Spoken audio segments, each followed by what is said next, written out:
Hey, what's up y'all, Jukem here, welcome back to another Pokken Moveset crafting video. It has been a while because I am lazy, and by that I mean I was too busy with Players Cup and all of that, if you've seen my previous videos. But yes, been a bit, but we are back with more of this, and this time we're going to go over Dracovish, that one fossil Pokemon that people find funny, because he is funny fishman, I will admit. But yes, well first we must ask, as always, when we start these things, what kind of Pokemon is Dracovish? And look at all these red lines, I hate Google.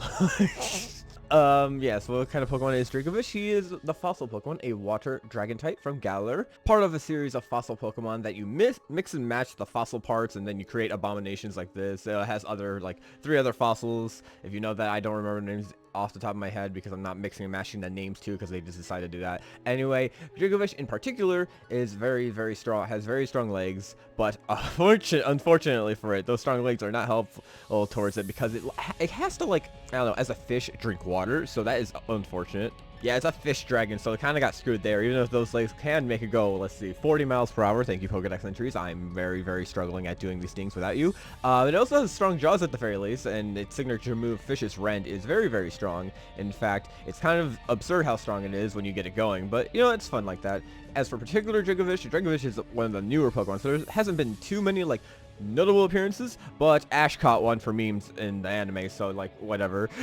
I don't know, I found it funny that they just like gave him it because I feel like it might have been influenced by like the meme-age of like Wolf Glick and all that type of nonsense, but Dracovish is just a funny Pokemon in general, so I don't mind. I love it so much. So yeah, in general, it's just kind of a creature that's kind of screwed, just like me when it comes to Cascoon.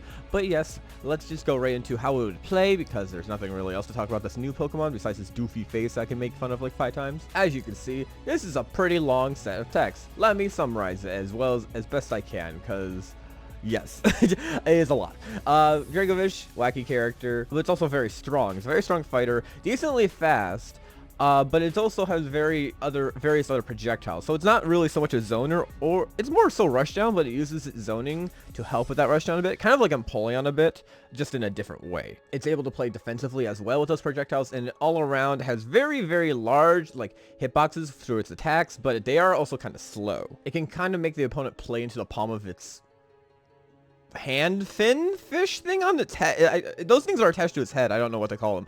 Just probably fins, honestly. And also, it does kind of rely on its unique mechanic a bit, because this one, as you can tell by the paragraph, it's kind of a big unique mechanic, but it's be a technical fighter or power character. I'm not too sure. I wasn't sure about this one, honestly. You could probably go either or with it, but whatever. It has 630 HP with a normal block. Dracovish, being the sorry sucker it is, not being able to freaking drink water while on land, has a hydration gauge mechanic. This allows it to use its gauge to either enhance attacks or other stuff. Like, for example, it could use a running stance that increases its speed greatly, but it goes down over time as you keep moving around. When you keep moving around as Dracovish, whether that's through just normal walking, dashes, or the said running stance, it'll slowly go down. So Dracovish normally is decently fast, but over time, it just goes slower and slower. It's not like you do one thing, it'll go at that speed consistently. No, it'll just go down at a certain pace. It can also use its hydration gauge to power up certain attacks, which I will get into. This bar would be below its HP, which I think is a cool thing Pokken could be doing more, is it's like using the UI a bit, kind of like how Smash does it for a lot of characters. With unique mechanics like the Monado arts for Shulk. It'd just be a very cool thing if they could find more mechanics like this to do, where you could see like a gauge, and your opponent can like look at it too and gauge how much they have left, so that they know what to do, which I think is just a very cool thing to do. Just something small with the UI could help a lot with like judging how to play, which is very funny because people already do that for like supports and meter for a synergy burst. Oh, also, it doesn't actually lose meter for other stuff. Like, it doesn't lose meter for receiving damage or performing other attacks that don't require the hydration gauge. Jumping or just staying still doesn't do any of that. And of course, it has moves that will restore this hydration gauge. No, Dracovish is just left there to die after a bit. Speaking of that, actually, if its hydration gauge is completely empty, it starts losing its recoverable HP, and if its recoverable HP is at 0, then it starts slowly losing its normal HP. That means it'll just lose it permanently. Going back to its running stance real quick, because I kind of glossed over that a bit, the running stance costs more of its hydration gauge to use over time, but also has several benefits to it. He can cancel into it through various attacks, or he could just do it out of his dash, so he can go into it right away. He could also jump out of it. He can also cancel into certain other moves. I think it's only one other move I had. I don't know how to do this. I haven't written written this down in a while. But also, one of the bigger notable things it can do is that it goes through projectiles, but only when its gauge is above 50%. So it can use it as a way to get in. It doesn't lower its gauge if it does take the hit. It's only when it keeps running. So like over time, it could be like you are able to go through projectiles and then slightly one like millisecond off.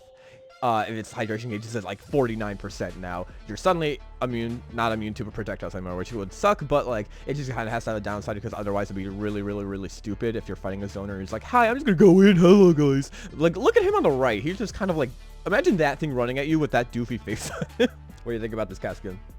I agree, he's beautiful, he's majestic. I always say all around, but all around, it's a tool that can be used for a variety of things to get in or to extend combos even when it cancels into other moves, but also it has a few weaknesses that can be very detrimental if you do not have time to restore your hydration gauge. It's important to maybe stop your rush down a bit just to focus on restoring your hydration gauge, which gives this character a lot of like thinking to do instead of just like, I'm gonna go Unga or whatever with this giant fish. Very cool mechanic in my opinion. I think Pokken needs a lot more of these, like I said. But yes, going into its notable general attacks and traits. Dracovish. We get it, it's not a real word. You're real to me, Dracovish. Now, like any other Pokemon, it uses its head, limbs, and body to attack other opponents. But it's kind of like more frantic about it. It's kind of like flails around. So its strikes are a bit unique in that case because they're kind of like, oh, like you would know if you played the character long enough. Like what they do, but like if you're a first timer, you'll be like, okay, what is this character doing? It's going all over the place a bit. And of course it makes use of its water and dragon attacks. Now, while it does have very short arms, for its grabs, it does lunge its head forward a bit, just so it can actually like, you know, reach with its arms, and that's what it uses for its grabs. Now, AY is a good example of what I mean about like a weird attack.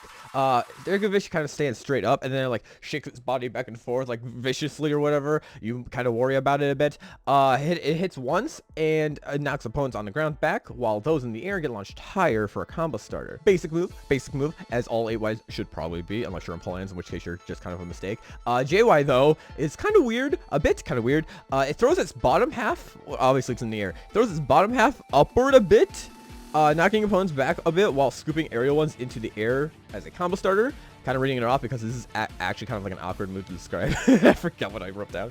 Of course, it's a combo starter if it's like an air-to-air. It can be used to extend combos as well. Now, when this knocks the opponent back a bit for grounded hits, it does air tech them, but if there's a wall, you can actually use it as a combo starter too in that way, which is very cool. But also, I don't think I've written it down, but it would probably be a very minus. It's not like certain other JYs where it would be like a bit plus maybe, like Lucario's or Empoleon's, but in this case, it would be a bit minus. It AX is one of the moves that uses up the hydration gauge. For this attack, Dracovish jumps and slams his head onto the ground while its mouth is full of water, so or whatever. Sorry about that. I'm very weird. But for here, Dracovish is not gross. He's using it to fight for survival, apparently. It knocks its head into the ground, and that knocks the opponent into the air. I don't know why I specified even on critical hit. I think I meant even not on critical hit, whatever. But it launches two somewhat large water droplets into the air as it slams down. So like it slams its head back, and then the water comes out of his mouth. One goes high, the other goes low. They're kind of like two really decently angled projectiles it can use. Kind of hard to use in neutral a bit, but it's still a decent option, but it's mostly used for what any 8X would be for. Now, these are pretty good angled projectiles. Like they fall down like a diagonal angle, which means they're pretty good for zoning, but also really good for resetting the opponent after an 8X, because you can't really combo off the 8X, both if somehow only the slam hit connected or after the water droplets connect. Both of them will connect in this case, but its zoning capabilities kind of like are the trade-off for it. For reference for how far they'll go, it's more so of a mid-range zoning tool, because the second drop it only goes to around mid-screen. This uses up 10% of Dracovish's hydration gauge, and I forgot to mention, Dracovish can still technically use his attacks if he doesn't have any hydration gauge for those moves that need it. It's just that they are varied a bit and not in his favor at all. In this scenario, Dracovish doesn't shoot the droplets. Normally the move would be safe because one of the droplets would then hit the block, but without them, that means that Dracovish is just doing the slam attack, which he already said can't combo off of even if it does hit, but also it's punishable on blocks, so opponents can really go at him after that. High and low stance, kind of simple stuff, not as simple as like other attacks that are immune to certain things, but for high stance that breaks throws on frame 3, I'm not sure how other up stances like that to do. I think Charizard's does it, I forgot the other one. I think Machamp. I don't know, or maybe it's just Charizard. But I don't think it's frame 1 for it. It would, if it was frame 1, that'd be stupid because you just do it on every wake up. But for low stance, it is frame 1. It counters to highs. Would it be kind of weird if like your low stance could get crit because of that? That'd be funny. For the special counter attack thingamajigger, Dracovish winds its head up like whoa and swings its head up like that. But on uncharged hits, it only knocks them back a bit. Did I specify it gets launched them into the air at the very least? No, I do not. But it does on fully charged hits. It does launch, like, splat them up into the air, so it can be used as a combo starter. It's very slow, but pretty strong. Scales probably a little bit because of that strength, and also wide range as well. I feel like even in field phase, it may hit to the left a bit, just the way he swings it. Like if he's going like this a bit. I'm not too really sure about it. That'd be kind of weird, but you know. But you know, I'm also weird, so I can relate to Dracovish in many ways. Going into its field phase grab, as Dracovish grabs them, it breathes a draconic breath that stuns the opponent before forming a downward headbutt, knocking them back a bit into the next phase. This puts them kind of like up close to the opponent a bit, so it can continue its rush down, but also not directly. It's kind of like if the opponent's here, they're here, Dracovish is here, instead of being like right up in their face like this. This gives it a bit more room, so it can use some of its zoning options if it would like to, but also not too much far away, especially if they're like at the wall, for zoners or other rushdown characters to really take advantage of if they want to be in their face or far away. Not so much putting them in mid-range, but it's an awkward place, honestly.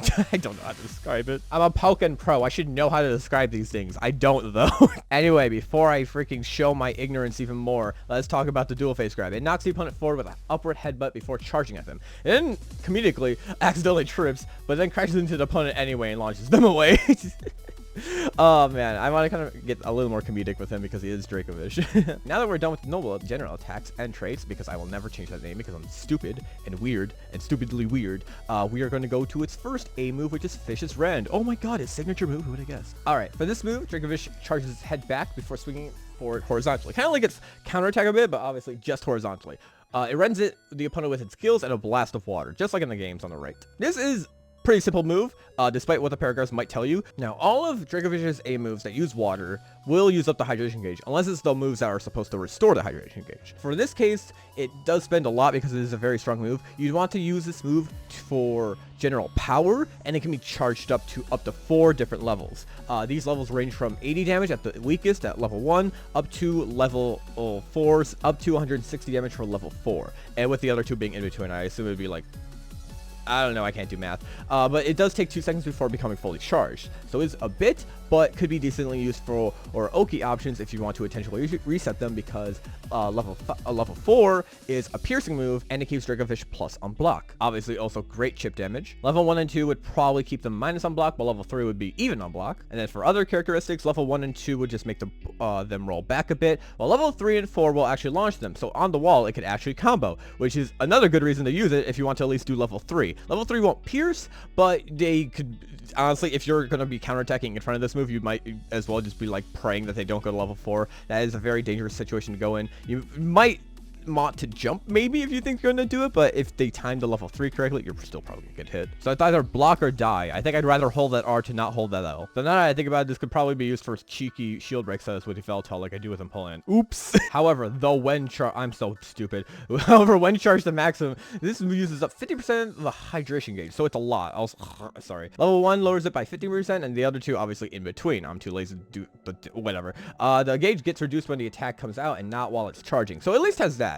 It only comes out when it only reduces it when the actual hitbox comes out too. It's not like when it's starting up to swing it then goes away. It's only when the hitbox comes out. This move is kind of awkward to use in neutral, so that's why I'm not really making it another weakness that it like uses up right away, because it's mostly an Oki tool. And a lot of time you're probably not gonna get hit by this move, but in the rare case where Dracovish wants to like run in your face and just use it a bit, because level 1 has that use as being like decently fast in comparison to the other ones. Not like reactable, but not also like I-11. It's a decently strong tool in general for both those surprise attacks and Oki. So it's a very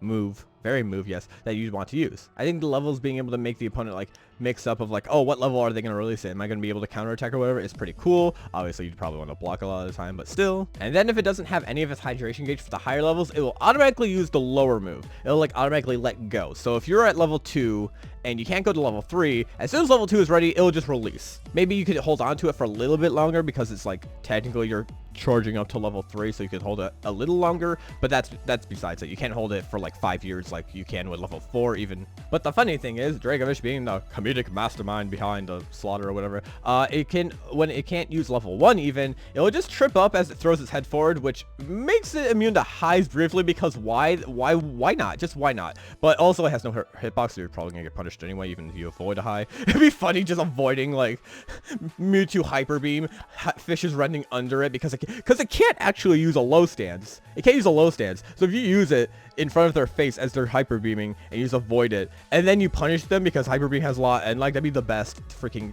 That'd be so funny actually. Never mind. This move has great uses even at level 1 when you can't use it. Oh, okay. I'm just stumbling all over my words right now because, man, I'm thinking of it and I'm off script right now. Oh, no. Before I screw up any further, let's go into its 6-8, which is Brutal Swing. For this one, Dracovish spins horizontally forward with its neck and head out. He does so 3 times with 1 spin per hit. And what makes this cool move... Wait, move cool... Why am I like this? What makes it cool is that it can actually move forward more depending on if it's holding forward, or even retreat back a bit if you're holding back. So it's really useful for like trying to use it as a tool for moving around, but also reacting to what the opponent's doing and judging, hey, do I want to keep moving forward? In Duel Phase, in Field Phase, it can even go left or right. And then at the end of the move, while facing away, Dracovish raises his head and slams it forward against the opponent. Like, so yes, it is literally just, what is that, Dracovish? It's a head of discipline. Do you live in a cave? Bonk! This launches him across the ground, and against the wall, this actually can lead to a wall combo.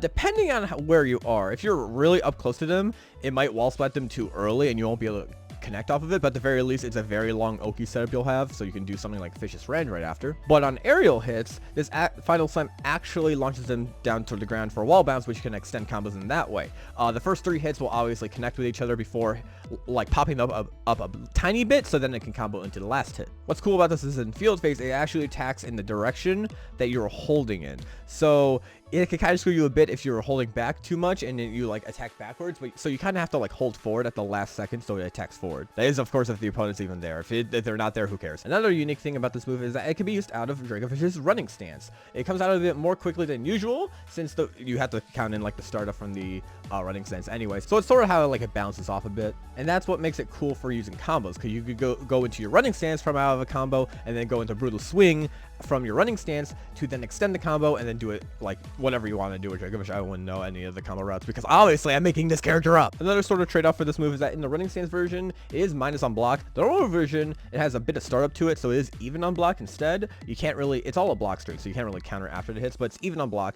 Dracovish doesn't, I would assume, probably wouldn't have a very like high ranged I-11 if it were to happen, so it kind of is like, it's fine if it's like even on block. It's like an Empoleon situation, except not having Drill Peck either. And then lastly, while holding the R button before the final slam, it can go transition into its running stance. So it can go vice versa of wanting to go into Brutal Swing into running stance, or running stance into Brutal Swing. This also means you can do stuff like hit the first 3 hits of Brutal Swing and then transition into running stance. I don't think it would be able to combo into another Brutal Swing, but you might be able to combo into something else. I'm not too sure. Perhaps you could combo into JY if they're a taller character by jump canceling a running stance. Without this final hit though, it is minus on block all the time. So if the opponent's blocking, they could just be like, okay, I'll just beat you up, haha, GG's. Now I did mention on the grounded hits, I wasn't sure if it could actually combo to JY. I was kind of like going back and forth with that.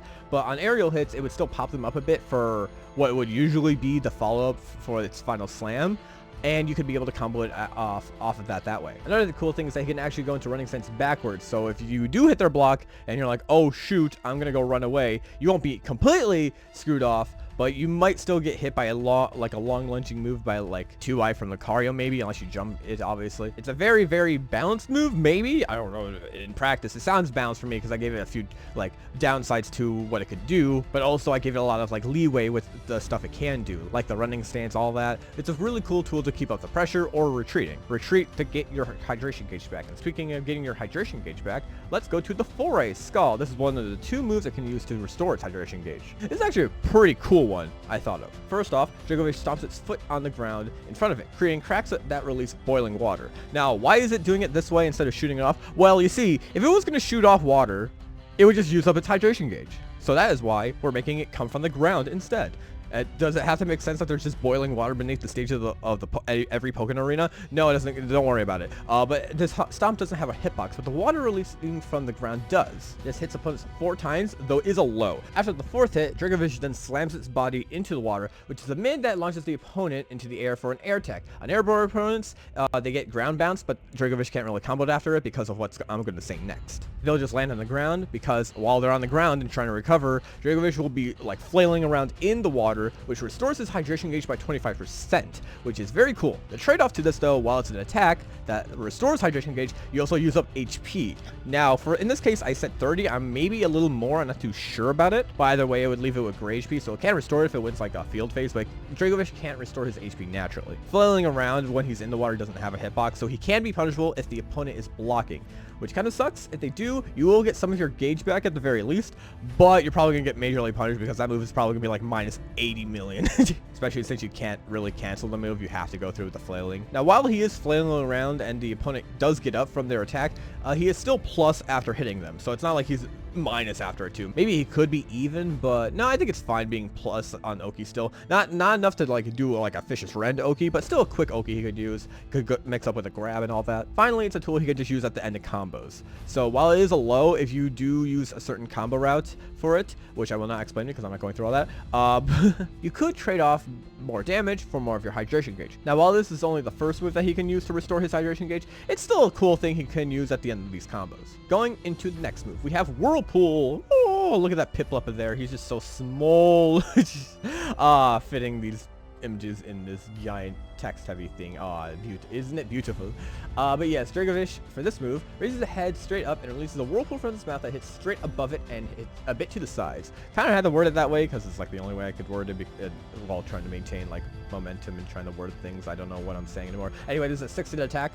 Creates a watery blast at the very end of it for its final hit and launches the opponent up for a combo starter or to continue one if it's already doing a combo. Comes out initially quickly and it lingers for a while. It's very committable because of that, and it can only really hit those in the air. However, it can only do that if it's straight up, because what Dracovish can do with this move is that it can angle this multi-hitting attack left or right. It's somewhat quick, but it's not like an instant thing. It's not like whoosh, whoosh, whoosh. It's more like whoa, kind of like that. But it's still decently fast, so it can get to its sides. Not just useful for grounded opponents, but also aerial opponents who are just outside of its range normally. Should mention that the only attack that does hit grounded opponents is the watery blast at the end, but it's still fine because it will launch them a bit. Launching them in a way that can wall splat them, obviously, if they're near one. All around, it can be a safer move if used like that, but the opponent can react to you moving left or right. And the watery blast is a high just because of the way it is, so they can do something like a low, or obviously just attack you before it reaches them. It's also just minus on block even if you do get it. Now, when holding the button down, it gets upgraded. It's not as many levels as like Fishious Rend. It's only, I think for all these other ones, it's just like 2 levels.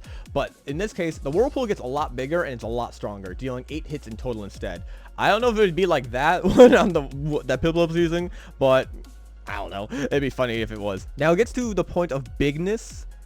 Is that a word? Okay, whatever. It gets to the point of bigness, to the point where it can hit aerial opponents more easily from its sides, but also grounded opponents who are right next to Dracovish will get launched into it, so it can hit grounded opponents in that way. Now remember, the watery blast from the final hit will launch them into the air, so this can mean Dracovish can combo grounded opponents into an aerial combo. It can obviously still be angled, which can make these a lot easier too. Now, while it is technically stronger, it kind of needs to have this to be balanced off a bit. It is punishable on block if they do block it. When held, it takes away 30% of the hydration gauge. I honestly, I didn't really think so much about like the normal versions for the other moves besides Fishious Rend. I would probably say maybe 15% or 10% of its hydration gauge, leaning more towards 15. And when it can't use it anymore, it spews out nothing and coughs a bit like I'm dying here. Obviously leaving it wide open, but in which case, why would you be using 8A? I guess maybe it could be hard to tell for a hydration gauge how much would be left, like percentage wise. So I would assume that for the gauge, it would actually have a percentage meter telling how much it has. Would probably be best to have that, because then it would kind of suck if you were at like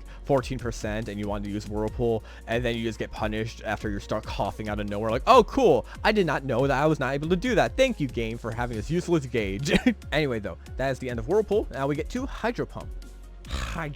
For this move, Dracovish faces down and blasts beneath itself, with the force propelling it into the air. The force of the attack creates a small shockwave on both sides of it that launches it into the rest of the hits. This watery beam projectile hits multiple times, 3 times in fact, in total being 4 times with the shockwave. This final hit makes a watery blast that launches them up and away, which can be comboed into something like his JY. Now, for a better understanding of this move, Think of Water Kirby from Kirby series, his down A move where he like propels himself in the air by shooting water downward. That's kind of like the idea I had for this move. And just like that move, it can move left or right during this to travel or approach the opponent. It can act out of this move, like I mentioned, with it being able to combo into JY sometimes, though it is punishable on block if he presses nothing, obviously. And even then, most characters could probably anti-air him, so it's just like, oopsie doodle, but at least if you're trying to attack them on the ground, at least you're trying something instead of just like being stuck there. Moving left and right can mix the opponent up a bit too when you're approaching them or deciding not to approach them, because they might be right to like block, but then you're just kind of moving away too, and he can move left or right even after the watery blast. Even with all that said, very likely to be punished, but at the very least,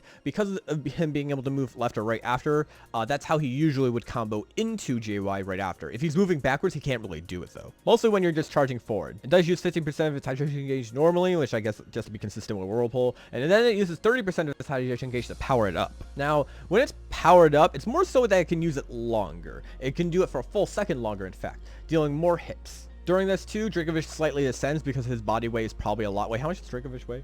Yes, this 470-pound behemoth of a dragonfish thing is going to only slightly descend. That makes a lot of sense, which can make it harder to combo into things, but in return, you are much safer on the block, and of course, it does more damage. Still minus, but it's not like you're going to be able to get anti-aired.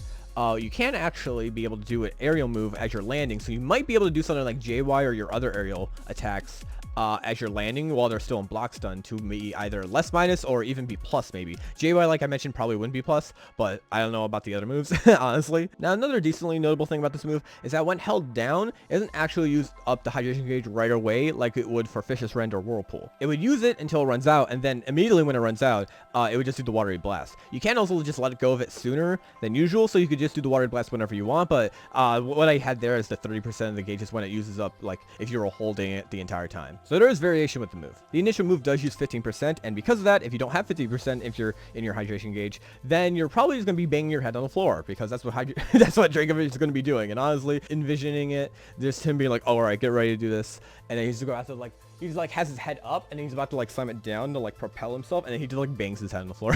All right, how about we get to a dragon move now? Because everything's been water so far, and apparently dark. Okay, but yes, we're going to its J, which is Dragon Breath. And has anyone noticed that most of these are just bleh with the beams or whatever? Like, we have bleh, we have bleh, we have bleh, we have bleh, we have bleh. And the last one's also bleh as a sneak peek. But here's Dragon Breath. Dragon Breath releases a power breath from its mouth, shot diagonally down to the ground. While spewing the attack out, it raises head up and down, so like rah, rah, rah, rah, rah, and which makes sort of a W shape, if that makes sense, as the projectile gets launched. You can also aim it directly below itself with a J2A input, so it kind of goes back and forth below it, so it kind of hits widespread like that. Very widespreading move, doesn't do too much damage, but on hit, the opponent becomes stunned, even in the air, so they kind of like drop. It's like a Rotom effect.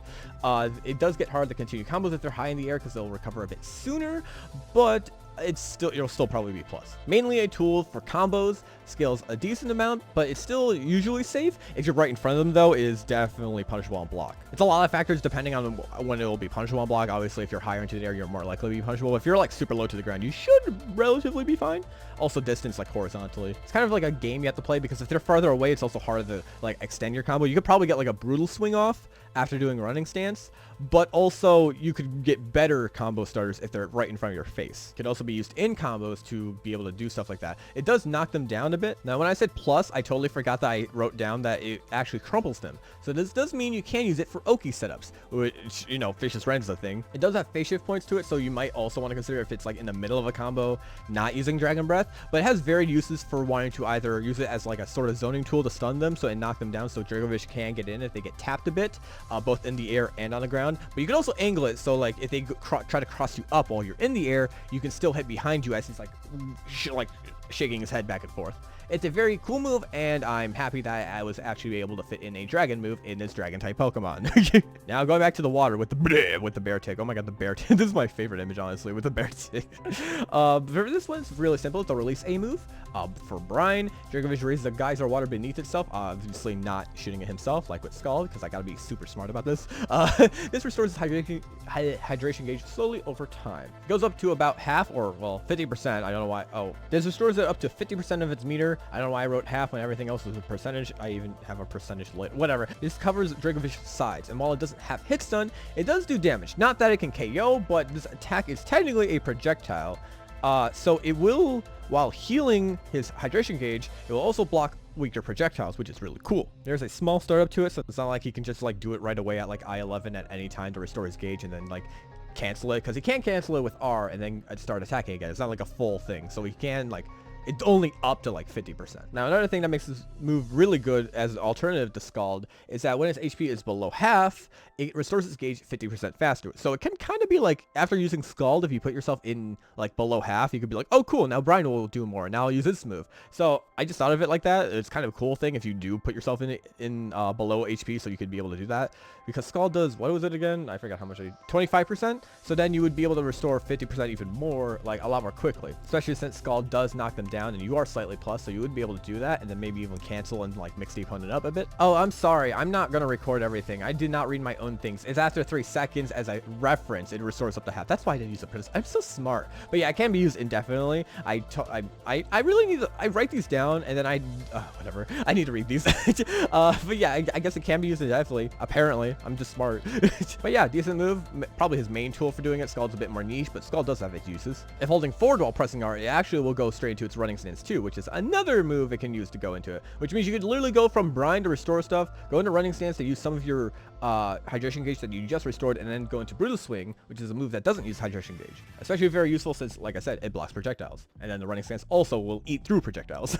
All right, now that we're done with all of its A moves, I think I had a lot of fun with these A moves a lot. So going into its Synergy Burst mode. As it enters Synergy Burst, a watery blue aura surrounds it. Kind of simple. The lighting on its scales do become more pronounced, but that's all the ideas I really had for it, honestly. While in this mode though, Dracovish restores his hydration gauge over time when not using it and isn't being hit. So it's kind of like he has to just like not use his hydration gauge to restore more, but also not be pressured hard enough to like not get it anyway. It also quickens the restoration from its Scald and Brine moves, so it'll recover from Scald a bit quicker. It'll still be very minus, but you know. And then lastly, Fishious Rend is slightly faster, allowing it to use the stronger variations more easily in like neutral situations, or when it usually wouldn't have enough time to do like level 4 on Oki, because it is like 2 seconds normally, and that's a long time. It would require 200 CC lasting 12 seconds. Now for its burst attack, which is called Prehistoric Rending, which is a pretty cool name all things considered. On startup, it begins flailing forward while running with outrage. Hit it multiple times. On block, this is even, but loses 30% of its hydration gauge because it is like running. It's like its running stance, even though it's not using water. It's like kind of like a running stance thing, but also like hyper powered. On hit, it does continue into its outrage by headbanging the opponent into the ground multiple times. So it's just like boom, boom, boom, boom. It's like obviously an outrage.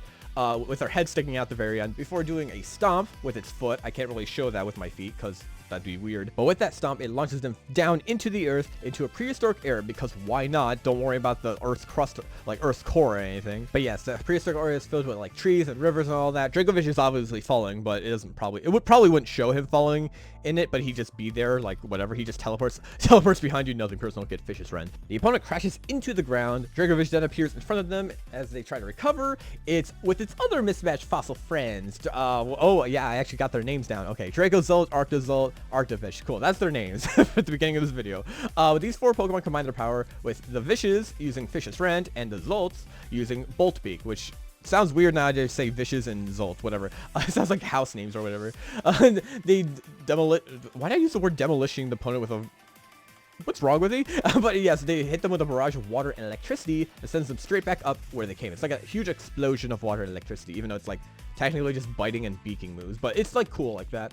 I think it's cool to have the other things and just have them be like, we are going to beat you to death. Deals lots of damage, sends them back up obviously into field phase. Dracovish itself appears by digging back to the arena and popping out with a spout of water, wetting it and refilling its gauge up to 100%. So it has that as a benefit too. Dracovish and the opponent are positioned near where they are starting the round usually is. So they do as like a trade-off, I guess, for landing your stupid super move. Dracovish has to try to get in again, so if it's against a zoner, it's kind of sucky a bit, but Dracovish is also slightly plus, or not slightly, he would just be straight up plus off of this, so he would have the time to get in at least a little bit. Kind of a simple move in all honesty if you were to think about it, like visually, like, oh, it's just sending him down. I guess the prehistoric area looks cool, but I think it's a very cool thing to incorporate all the other fossils. It's brethren. I don't know how Arctovish would be there, honestly. It actually has to swim, unlike Dracovish. I assume there would just be like a river or whatever it'd be in to do all of that. I did not think this through. All right, now that we're done with all that, let's go to the references. The references for this, the hydration gauge, first off, is a mechanic relating to the Pokedex entries, where it describes it as having the strong legs, but can't really use them. I mentioned that at the beginning of the video, so that's where that came from. Can only really breathe underwater, but apparently it could just walk around. Whatever, it doesn't matter. It's AY and JY are actually references to Smash Ultimate with Piranha Plant's up tilt and forward aerial. So if that's a better way like to visualize them, that's where I got like the idea from. Now a few of these things came from also Kirby stuff. Brutal Swing was from Hammer Kirby's like the one where he like spins around one of his spinning moves if you played the Kirby games. Whirlpool and Hydro Pump also function like two of Water Kirby's attacks. I already mentioned the one where he shoots down, but also Whirlpool is like the one where his like hat goes like into a geyser and it just goes straight up as an attack. And I know Poison Kirby, which is like my second favorite Kirby of all time, he can also angle it, so that's where that kind of comes from too, even though it's not poisonous Whirlpools. Gotta be awful. For Scald, the passive amount of damage that it does kind of references the fact that it's literally just like boiling water, which can like burn the opponent in the main games. Now this one's kind of like kind of interesting one.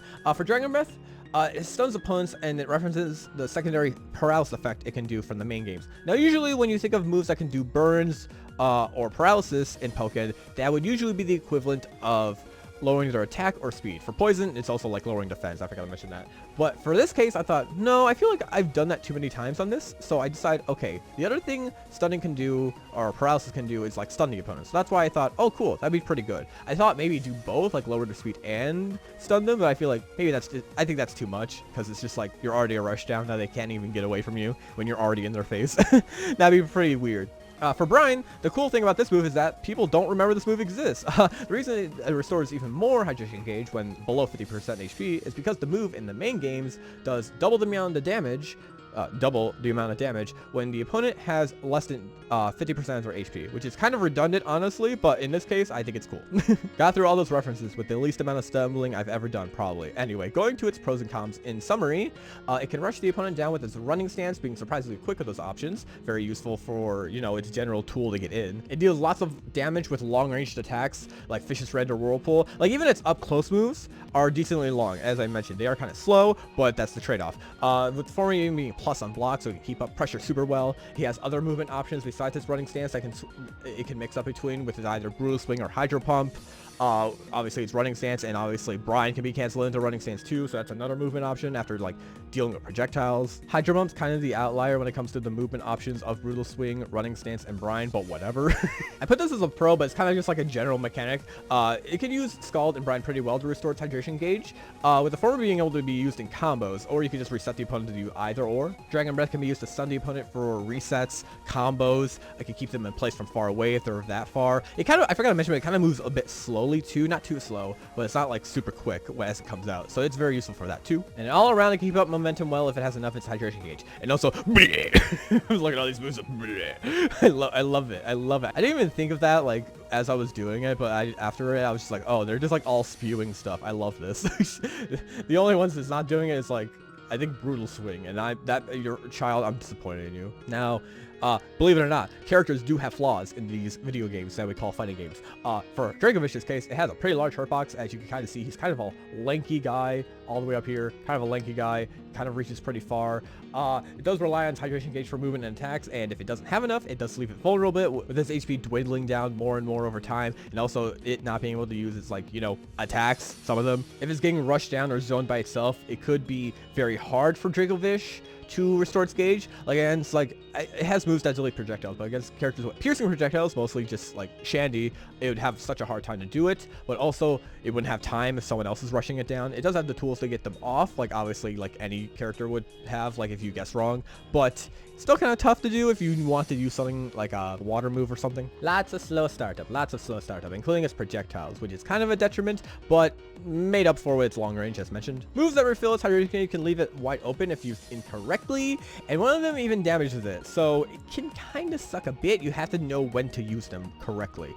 Scald can be a little more difficult because it's like, if you want to use it just like as a desperation move to get your hydration gauge, you could end up taking like 300 damage anyway from a full combo if they block it, which is sucky, obviously. And then finally, it tends to have some pretty wacky moves. Sometimes they can be hard to use. The opponent, like I mentioned at the very beginning of this video, might be a bit caught off guard for fighting them the first time, but they're kind of used to it. They may be able to like play around it a lot more, even though he kind of does flail a lot for a lot of his moves, or it's just kind of weird for a lot of them. That's part of the reason why I had it as technical and not power, because it is very weird, and even the person playing him has to know what to do with also, I guess I word it, sufficient practice on how to use each and every move in whatever situation. And then at the end I put it because I don't think these things through way clearly. Thank you, Past Jacob. I really do not. I just think, oh, that's a cool move. Let me put it down. Oh wait, does it work with the rest of his moveset?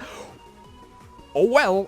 And that is Dracovish in the Pokken. I had a lot of fun. This is what I've been waiting to do for a bit just because I did get busy with like Players Cup 3 going on. So usually I was hoping to get these done like once a month, but the last one came out on like April 1st and it's been well over a month technically. I hope you guys all enjoyed the video. Dracovish is a very fun one I thought of. I honestly like all of my moveset ideas, but this one was especially super fun to do. So hope everyone enjoyed it like I said. And yeah, see you guys next time. Support me if you'd like, but like, commenting, and subscribing, or follow me on Twitch too. I never really mentioned that one. But yeah, see you.